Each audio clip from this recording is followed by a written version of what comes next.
सगर पंच नाम की ये फिल्म 2011 में आई थी, जो एक एक्शन फैंटेसी फिल्म थी। इस फिल्म का टोटल ड्यूरेशन है 1 घंटा 50 मिनट और IMDb पर फिल्म को 6 रेटिंग मिली है। फिल्म को जैक स्नाइडर ने डायरेक्ट किया है और मेन लीड में है एमिली ब्राउनिंग, वेनेसा हजन्स और एबी कॉर्निश। फिल्म का वर्ल्ड वाइड कलेक्शन है $8,97,92,502। फिल्म की शुरुआत में हमें बेबी डॉल नाम की एक लड़की दिखाई देती है। वह इस फिल्म की मुख्य किरदार है। वह अपने बिस्तर पर बैठी रो रही थी क्योंकि उसकी माँ की हालत ठीक नहीं थी। उसकी एक बहन है, इसलिए उसे चिंता है कि अगर उसकी माँ को कुछ होगा तो वे अपने सौतेले पिता के साथ कैसे रहेंगे, क्योंकि उनके सौतेले पिता एक अच्छे इंसान नहीं थे। जल्द ही बेबी डॉल को पता चलता है कि उसकी माँ नहीं रही और वह उदास हो गई। अगर हम उनके सौतेले पिता की बात करें तो ये आदमी एक बुरा आदमी होता है जिसको बेबी डॉल की माँ में कोई दिलचस्पी नहीं थी। उसने केवल पैसों के लिए उससे शादी की थी। अब जब बेबी डॉल की माँ मर जाती है तो सबसे पहले उसने उसका आखिरी बयान पढ़ा कि मरने से पहले उसने क्या कहा। उसने अपनी संपत्ति किसे दी।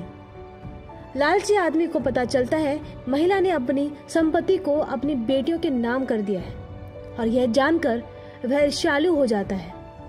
वह बेबी डॉल के पास जाता है और उसका दरवाजा खोलने की कोशिश करता है, लेकिन बेबी डॉल दरवाजा बंद करने की कोशिश करती है, लेकिन वह आदमी दरवाजा खोलता है और उसे थप्पड़ मारता है। वह उसे धक्का देता है और वो उसे कमरे में बंद कर देता है और वहां से चला जाता है। अब वह बेबी डॉल की छोटी बहन के पास जाता है और तभी बेबी डॉल अपनी बहन को बचाने जाती है, उसी कमरे की खिड़की से जिसमें उसके सौतेले पिता ने उसे बंद किया था। गरज के साथ तेज बारिश हो रही थी, लेकिन बेबी डॉल घबराती नहीं है क्योंकि उसे अपनी बहन की जान बचानी है।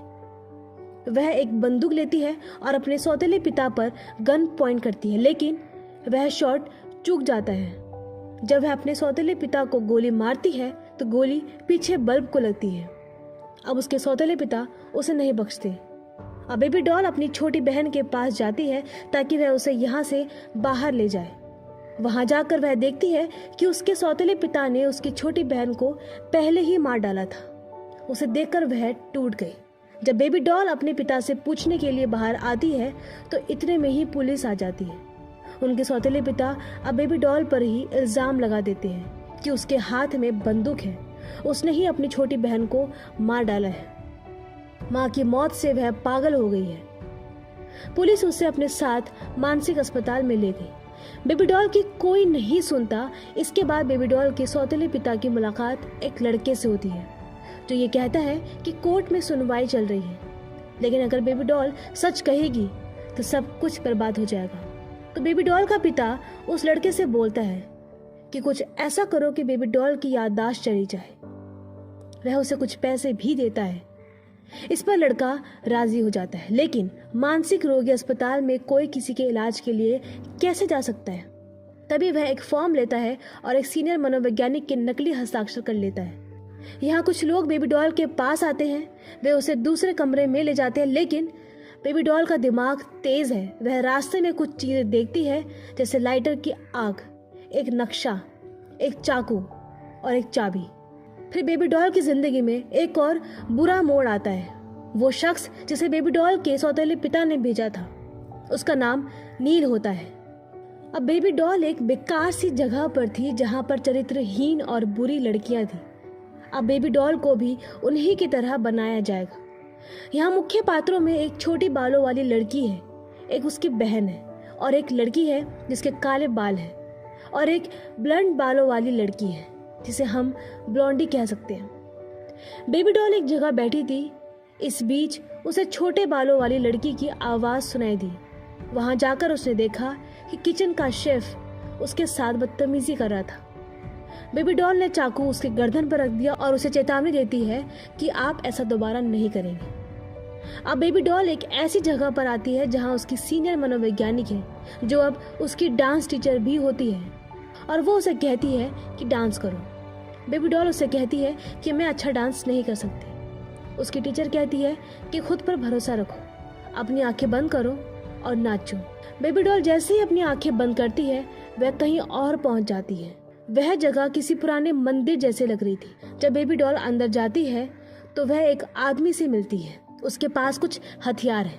वह बेबी डॉल से कहता है कि मुझे पता है तुम यहाँ से भागना चाहती हो, इसके लिए सिर्फ वही 4 चीजें चाहिए जो आपने देखी। इसका अर्थ है लाइटर, नक्शा, चाकू और एक चाबी।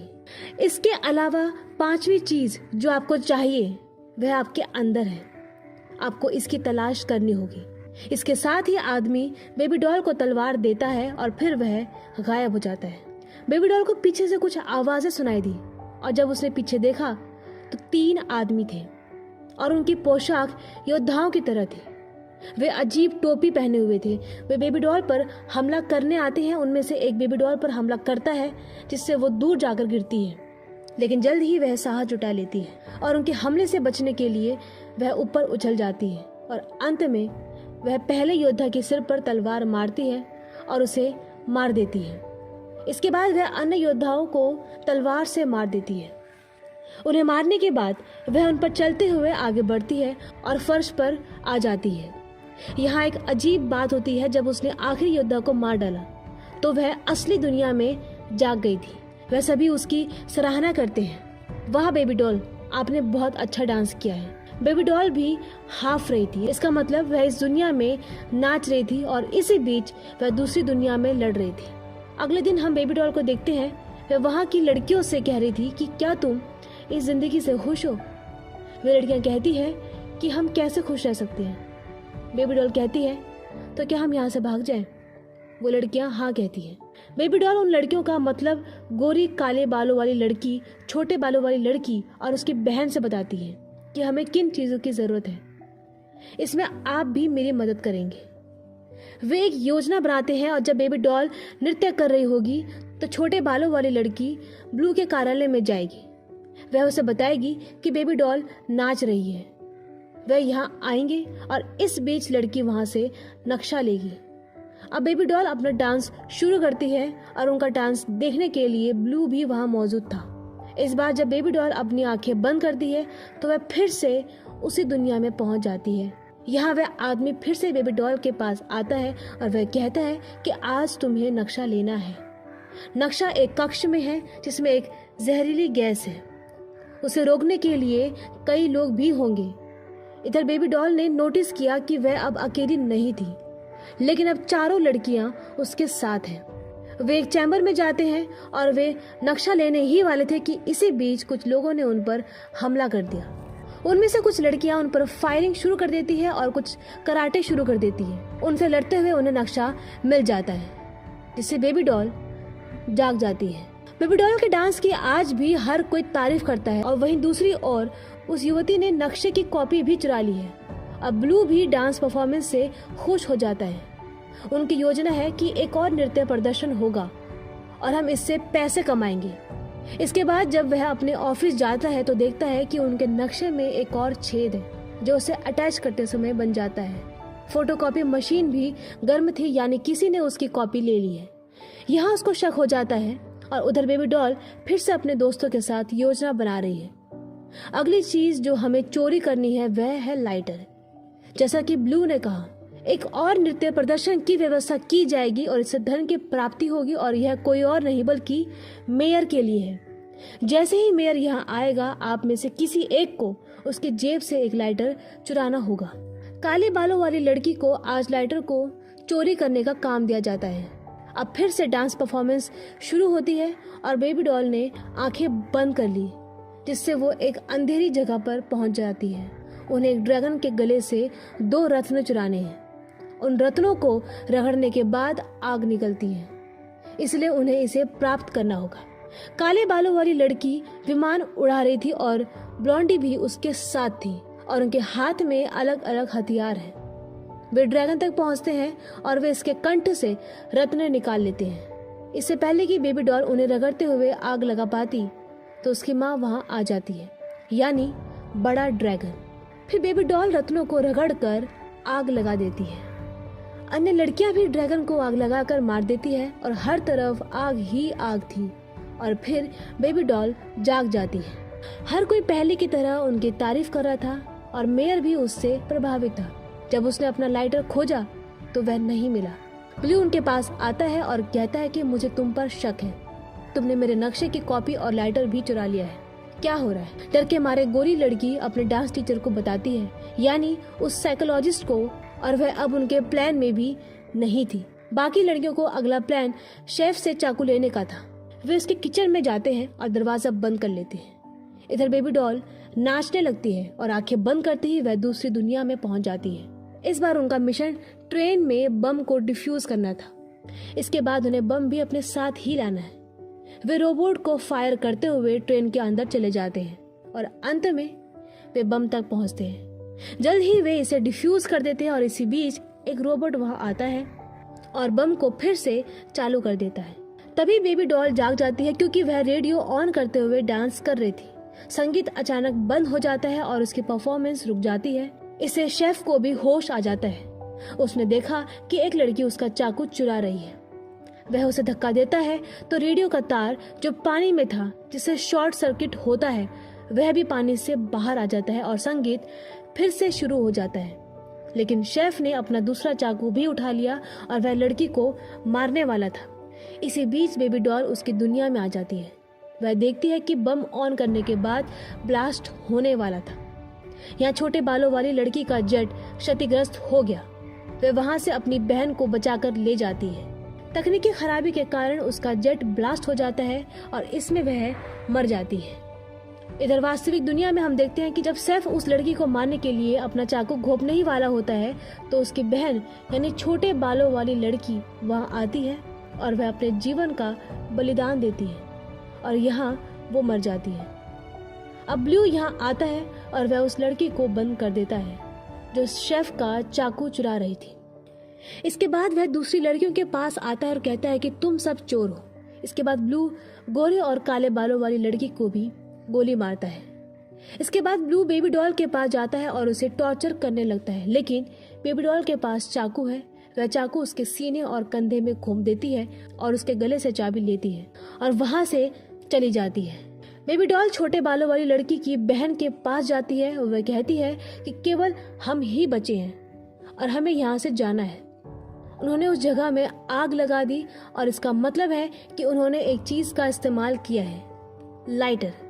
इसके बाद जब वे इमारत से बाहर निकले तो चारों तरफ पहरेदार थे। वे सोचने लगते हैं कि अब उन्हें क्या उपयोग करना है। इसी बीच बेबी डॉल को याद आता है कि वह खुद पांचवी चीज है। असल में उसे उस लड़की की जान बचाने के लिए वहां भेजा गया था जिसके साथ वह अब है। बेबी डॉल अपनी जान कुर्बान करने के लिए पहरेदारों के सामने जाती है और छोटे बालों वाली लड़की की बहन वहां से भाग जाती है। अब सीन वही शिफ्ट होता है असल में जहां बेबी डॉल पर काम किया जा रहा था, यानी उसकी याददाश्त को भुलाने का काम। लेकिन डॉक्टर कहते हैं कि यह बहुत मुश्किल है, इसकी मेमोरी को भुलाया नहीं जा सकता।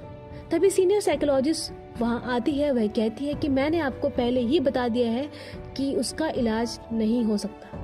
उसकी वजह से यहाँ आग भी लग गई है, एक आदमी को चाकू मारा गया है और उसने एक कैदी को भी भगा दिया है। इसका मतलब है कि बेबी डॉल अपने सपनों में जो इमेजिन कर रही थी वो यहाँ रियल में भी हो रहा था। सीनियर मनोवैज्ञानिक उस डॉक्टर से कहती है कि आप क्या कर रहे हैं, आपको अनुमति किसने दी है? तो डॉक्टर फॉर्म दिखाते हुए बोलता है कि आपने ही अनुमति दी है। इस पर सीनियर मनोवैज्ञानिक कहती है कि मैंने आपको अनुमति कब दी थी? डॉक्टर ने उस फॉर्म को दिखाया जिस पर उसके हस्ताक्षर थे। सीनियर मनोवैज्ञानिक कहती है नहीं, ये मेरे हस्ताक्षर नहीं है, ये काम ब्लू द्वारा किया गया था। अब बेबी डॉल को उसके कैबिन में ले जाया जाता है, लेकिन उसके पीछे ब्लू भी आता है।